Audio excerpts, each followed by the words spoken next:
नमस्ते बच्चों। DAV MOIL public school e learning class में आपका स्वागत है। मैं आपकी नैतिक शिक्षा विषय अध्यापिका अंजलि राघोरते। प्यारे बच्चों, आज हम कक्षा 7वीं की नैतिक शिक्षा पुस्तिका से पाठ 12 महात्मा हंसराज का भाग पहला पढ़ने जा रहे हैं। आशा करती हूँ कि आज के पाठ का श्रवण आप हमेशा की तरह एकाग्रता से करेंगे। आइए बढ़ते हैं पाठ 12 महात्मा हंसराज के भाग 1 की ओर। प्यारे बच्चों, आज के इस भाग में हम भारतीयता के रक्षक महात्मा हंसराज जी का जीवन परिचय जानेंगे। आइए मैं पाठ का वाचन करती हूँ, आप इसका श्रवण एकाग्रता से कीजिएगा। पाठ 12 महात्मा हंसराज। महात्मा हंसराज के जीवन का संक्षिप्त परिचय देने के लिए उसे 3 भागों में बांट सकते हैं, जैसा कि आप यहाँ पर देख रहे हैं। प्रथम भाग, द्वितीय भाग और तृतीय भाग। बच्चों, प्रथम भाग में जन्म से शिक्षा प्राप्ति तक यह समय सन 1864 से सन 1885 तक 21-22 वर्ष का है। और द्वितीय भाग है स्कूल तथा कॉलेज में कार्य। यह समय सन 1886 से सन 1911 तक प्रायः 25 वर्ष का है। और हम महात्मा हंसराज के जीवन परिचय को तीसरे भाग में इस प्रकार बांट सकते हैं: आर्य समाज तथा राष्ट्र के विशाल क्षेत्र में कार्य। यह समय सन 1912 से 1938 तक प्रायः 26 वर्ष का है। आइए आज के पाठ के इस भाग में हम तीनों भागों को बारी-बारी संक्षिप्त में देखते हैं। आइए बढ़ते हैं आगे। महात्मा जी का जन्म 19 अप्रैल 1864 को होशियारपुर, पंजाब के निकटवर्ती बजवाड़ा ग्राम में तथा स्वर्गारोहण 14 नवंबर 1938 को लाहौर में हुआ। प्यारे बच्चों, ये जानकारी बेहद ज़रूरी है परीक्षा की दृष्टि से। आप जन्म और स्वर्गारोहण अर्थात मृत्यु को अपनी कॉपी में लिख लीजिए।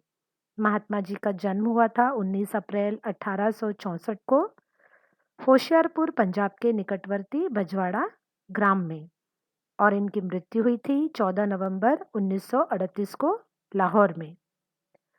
माता गणेश देवी की पवित्र कोख से जन्मे बालक हंसराज के पिता लाला चुन्नीलाल जी स्वभाव से सत्संग प्रेमी और स्वतंत्र विचारों के थे।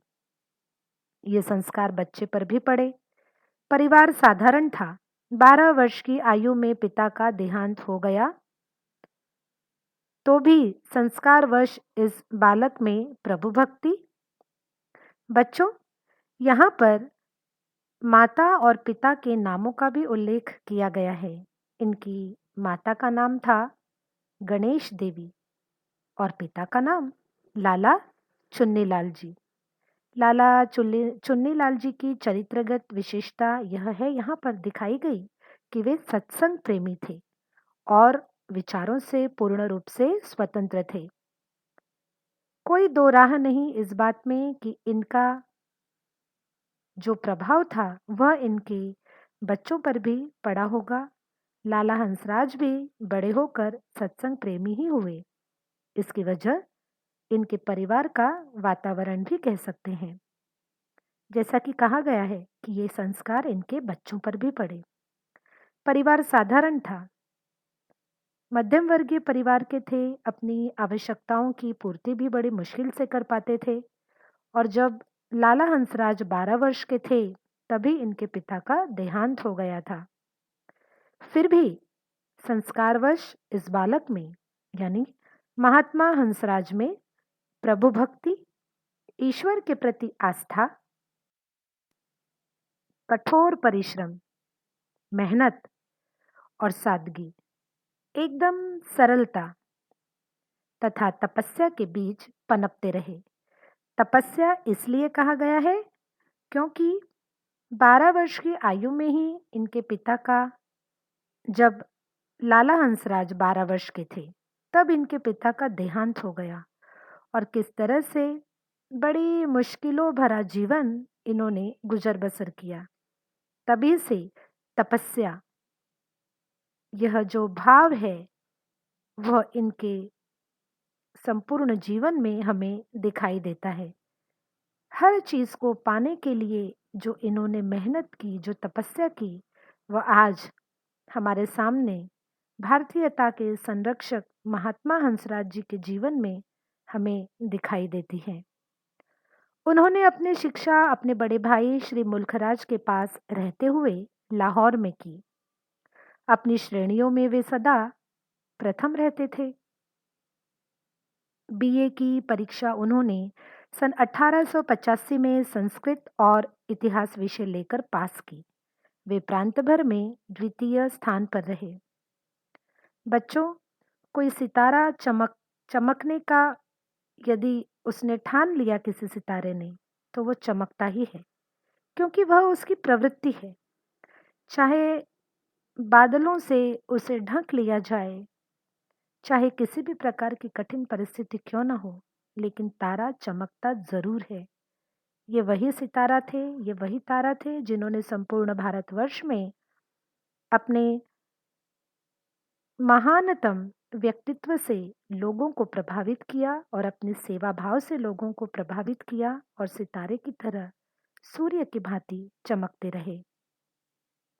इतनी कठिन परिस्थिति होने के बाद भी हम यहाँ देख सकते हैं कि किस प्रकार बीए की परीक्षा उन्होंने संस्कृत और इतिहास विषय लेकर पास की, जिसमें अच्छे अच्छों के पसीने छूट जाते हैं।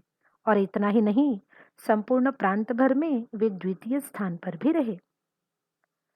बालक और युवा हंसराज का यह निर्माण काल था। पिता के होते हुए भी बचपन निर्धनता में गुजर रहा था। शिक्षा का आरंभ जिस प्राइमरी स्कूल से हुआ, वह 3-4 मील दूर था। इनको नंगे पैर स्कूल जाना पड़ता था। गर्मी में पैरों के नीचे तपती रेत से बचने के लिए उन्हें थोड़ी थोड़ी दूर पर अपनी तख्ती पर खड़े होना पड़ता था। बच्चों, यह पढ़कर तो बहुत ही करुणा का भाव हमारे मन में उमड़ रहा है। शायद आपको भी ऐसा ही लग रहा होगा। यहाँ पर युवा हंसराज का निर्माण काल इसीलिए कहा गया है क्योंकि यही से उनमें त्याग, सहनशीलता और कर्तव्य परायणता की भावना बलवान होती जा रही थी। आपने अभी सुना कि किस प्रकार शिक्षा का आरंभ जब इन्होंने किया, तो जो प्राइमरी स्कूल थी वह इनके घर से 3-4 मील दूर थी। तब पैरों में पहनने के लिए चप्पलें भी नहीं मिलती थी, नंगे पैर स्कूल जाते थे। अब गर्मी की वजह से तपती रेत से चलने में इन्हें परेशानी होती थी, चटके लगते थे, क्योंकि धूप से रेत तप जाती थी। तब उस धूप से, गर्म रेत से बचने के लिए ये तख्ती पर बार बार खड़े हो जाते थे। आप तख्ती जानते हैं ना? तख्ती स्लेट होती है। पहले के ज़माने में बच्चे स्लेट पर चॉक से लिखा करते थे, सुधाखंड से लिखा करते थे। ये वही तख्ती होती है। अब नंगे पैर स्कूल जाते थे, रेत के चटके लगते थे पैरों में, इसीलिए थोड़ी थोड़ी दूर पर अपनी तख्ती पर खड़े हो जाते थे। लेकिन इन्होंने शिक्षा को अर्जन करने का कार्य बंद नहीं किया। इस प्रकार पढ़ाई बहुत तपस्या के साथ चल रही थी। मृत्यु से पहले पिता की लंबी बीमारी ने घर को पूरी तरह दरिद्र बना दिया था। इसी अवस्था में पिता की आज्ञा से 12 वर्ष की आयु में ही इनका विवाह हो गया था। पत्नी भी पितृहीन थी, अतः इनकी दरिद्रता का कष्ट बड़ा ही घटा नहीं। बच्चों, कहते हैं जो ईश्वर को प्रिय होता है, ईश्वर उसकी कठोर परीक्षा लेता है। महात्मा हंसराज के साथ भी यही हुआ। इनका विवाह भी हुआ तो ऐसी लड़की से कि जिसे भी सहायता की, सहानुभूति की अत्यधिक आवश्यकता थी, क्योंकि उसके भी पिता नहीं थे। अब 12 वर्ष की आयु में ही इनका विवाह हो गया। और परिवार की, अपनी पत्नी की जिम्मेदारी भी इनके ऊपर आन पड़ी। इनकी दरिद्रता का जो कष्ट था, जो परेशानियां थी, वह कम नहीं हुई, अपितु उसमें इजाफा ही हुआ। इस अवस्था में भी बालक हंसराज गांव वालों के पत्रों को लिखकर तथा आने वाले पत्रों को पढ़कर सुनाते हुए लोक सेवा करते थे। बड़ी कक्षाओं में पहुंचकर भी उनकी सेवा भावना यथावत बनी रही। यहाँ पर महात्मा हंसराज के जीवन का एक सेवा पक्ष हमें दिखाई देता है कि किस तरह वे बिना किसी अपेक्षा से लोगों की सेवा भी करते थे, उनके लिए पत्रों को लिखते भी और आए हुए पत्रों को पढ़ते भी। इसी बीच सन 1877 अप्रैल में जब महर्षि दयानंद लाहौर आए तो उनके दर्शन से हंसराज अत्यंत प्रभावित हुए। देखिए, यहाँ पर बरसों की आस, बरसों की जो तमन्ना थी स्वामी दयानंद जी से मिलने की, क्योंकि उनके बारे में इन्होंने सुन रखा था। जब उनके साक्षात दर्शन हो गए तो उनसे वे अत्यंत प्रभावित हुए। पंडित गुरुदत्त, लाला लाजपत राय, राजा नरेंद्र नाथ, द्वारकादास आदि इनके सहपाठी थे। ये सभी आगे चलकर पंजाब की प्रमुख हस्ती बने। आपने भारत को आज़ादी दिलाने के लिए इन सभी महान हस्तियों के नाम जरूर सुने होंगे। वे दिन ऐसे थे कि 8वीं और 9वीं के विद्यार्थी भी आर्य समाज के रंग में रंग जाते थे और अपने धर्म की ईसाइयों द्वारा की गई आलोचना तथा निंदा का उत्तर दे सकते थे। वे आर्य समाज के प्रचारक सभासद बनते थे। 12वीं के विद्यार्थी अंग्रेजी और उर्दू की पत्र पत्रिकाओं का संपादन करते थे। हंसराज और उनके साथी लाला लाजपत राय और गुरुदत्त ने ये सब कार्य किए। कॉलेज की पढ़ाई समाप्त करने से पहले ही वे तीनों आर्य समाज के उत्साही सभासद बन गए थे। प्यारे बच्चों, यहाँ उस समय का जिक्र किया गया है जब भारत में अंग्रेजी राज्य की जड़ें मजबूत करने के लिए अंग्रेजी शिक्षा का प्रचार किया जा रहा था। अंग्रेजों ने छोटी बड़ी सभी शिक्षा संस्थाओं को बंद कर दिया था, जिनमें धर्म के माध्यम से जीवन के सभी अंगों की शिक्षा दी जाती थी। उनमें से आर्य समाज भी एक था। इसी बीच हंसराज और लाजपत राय तथा गुरुदत्त समेत आर्य समाजियों ने अंग्रेजों के मंसूबे पर पानी फेरने के लिए आर्य समाज का प्रचार किया। छात्रों को जागरूक कर अंग्रेजी और उर्दू में पत्रिकाओं का प्रकाशन करवाकर ईसाइयों के द्वारा जो हिंदू धर्म की निंदा और आलोचना की जाती थी उसका उत्तर भी दिया गया। आगे सत्यार्थ प्रकाश, ऋग्वेदादि भाष्य भूमिका तथा स्वामी दयानंद के वेद भाष्य के कुछ भाग पढ़कर ये प्रखर वक्ता और प्रभावशाली लेखक बन गए तथा अनोखे आत्मविश्वास के साथ आर्य समाज के नेतृत्व की ओर कदम बढ़ाने लगे। बच्चों, यहाँ पर स्वामी दयानंद सरस्वती द्वारा रचित कुछ ग्रंथों के नाम आए हैं, जिनमें सत्यार्थ प्रकाश, ऋग्वेदादि भाष्य भूमिका और वेद भाष्य प्रमुख है। आइए मैं आपको इन तीनों ग्रंथों के बारे में थोड़ी जानकारी दे दूं। सत्यार्थ प्रकाश स्वामी दयानंद द्वारा लिखित कालजयी ग्रंथ है, जिसमें उन्होंने ईश्वर, जीव, प्रकृति तीनों पदार्थों को अनादि माना है। ऋग्वेदादि भाष्य भूमिका यह स्वामी जी द्वारा ही प्रणीत ग्रंथ है। इसमें स्वामी जी ने वेद और वेदार्थ बोध को ठीक ठीक समझाने के लिए इसकी रचना की है, या ये भी कह सकते हैं कि ऋषि दयानंद ने वेदों के अर्थ रूपी ताले को खोलने के लिए हमें कुंजी के रूप में ऋग्वेदादि भाष्य भूमिका प्रदान की है। वेद भाष्य इस ग्रंथ में वेदों के अर्थ को समझाया गया है। इसमें मनुष्य को ब्रह्मांड में बुद्धिमान जीव कहा गया है और ईश्वरीय ज्ञान की सत्ता को भी माना गया है। बच्चों, इस संबंध में एक रोचक संस्मरण है कि किस प्रकार सभी आर्य समाजी एक अनोखे आत्मविश्वास के साथ आर्य समाज के नेतृत्व में आगे ही आगे अपने कदम को बढ़ाने लगे। ऋषि दयानंद जी की मृत्यु पर एक शोक सभा जालंधर में पंडित शिवनारायण वकील की कोठी पर हुई। योग्य वक्ता लाहौर से बुलाए गए। उनके स्वागत के लिए वकील साहब जब अपने साथियों के साथ रेलवे स्टेशन पर पहुंचे तो उन्हें दो दुबले पतले विद्यार्थी युवक वहां दिखाई दिए।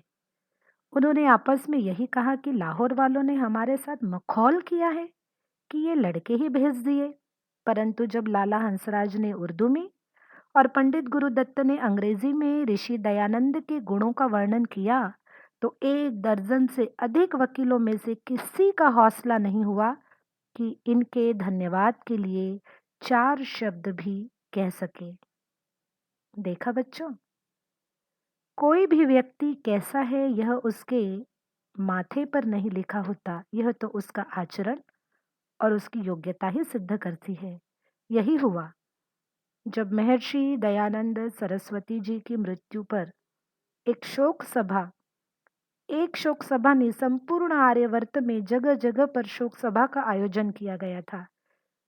लेकिन जालंधर में पंडित शिव नारायण वकील की कोठी पर भी एक शोक सभा का आयोजन किया गया जिसमें ऐसे लोगों को निमंत्रण दिया गया जो स्वामी दयानंद जी के बारे में काफी कुछ जानते हैं। योग्य वक्ता लाहौर से बुलाए गए थे और लाहौर से जो दो वक्ता आए थे वे एकदम दुबले पतले विद्यार्थी थे। उनको देखकर वकील साहब को ये लगा कि लाहौर वालों ने हमारे साथ मजाक किया है। हमें वक्ता चाहिए थे, दो सर्वसाधारण से लड़के भेज दिए। अभी तक तो वे उनकी योग्यता से परिचित नहीं थे, लेकिन जैसे ही शोक सभा को संबोधित किया लाला हंसराज ने उर्दू में और पंडित गुरुदत्त ने अंग्रेजी में तो सबके पैरों तले की जमीन खिसक गई। एक दर्जन से भी अधिक वहां वकील थे, लेकिन किसी का हौसला नहीं हो सका, किसी के पास ऐसे शब्द नहीं थे कि इन दो दुबले पतले दिखाई देने वाले विद्यार्थियों का धन्यवाद भी कर सके। प्यारे बच्चों, महात्मा हंसराज के जीवन के कुछ पक्षों को हमने इस भाग 1 में देख लिया और भी नए नए पक्षों से हम अवगत होंगे महात्मा हंसराज इस पाठ के भाग 2 में। आज के लिए इतना ही। आज के इस भाग के आधार पर आइए देखते हैं गृह कार्य। आज का गृह कार्य। प्यारे बच्चों, गृह कार्य में आपको प्रश्न 1 दिया गया है जिसके अंतर्गत 5 प्रश्न पूछे गए हैं। क, महात्मा हंसराज का जन्म कब तथा कहाँ हुआ? ख, महात्मा हंसराज के माता पिता का क्या नाम था? ग, ऐसा क्यों कहा गया है कि महात्मा हंसराज की पढ़ाई बहुत तपस्या के साथ चल रही थी? कारण बताइए। घ, महात्मा हंसराज ने कौन कौन से ग्रंथों को पढ़ा? अंग, स्वामी दयानंद की मृत्यु पर शोक सभा कहाँ हुई थी? प्यारे बच्चों, एकदम आसान है आज का गृह कार्य। मुझे विश्वास है आप इसे तुरंत पूरा कर लेंगे। इसी आशा के साथ हम फिर मिलेंगे अगली ई कक्षा में। तब तक के लिए धन्यवाद।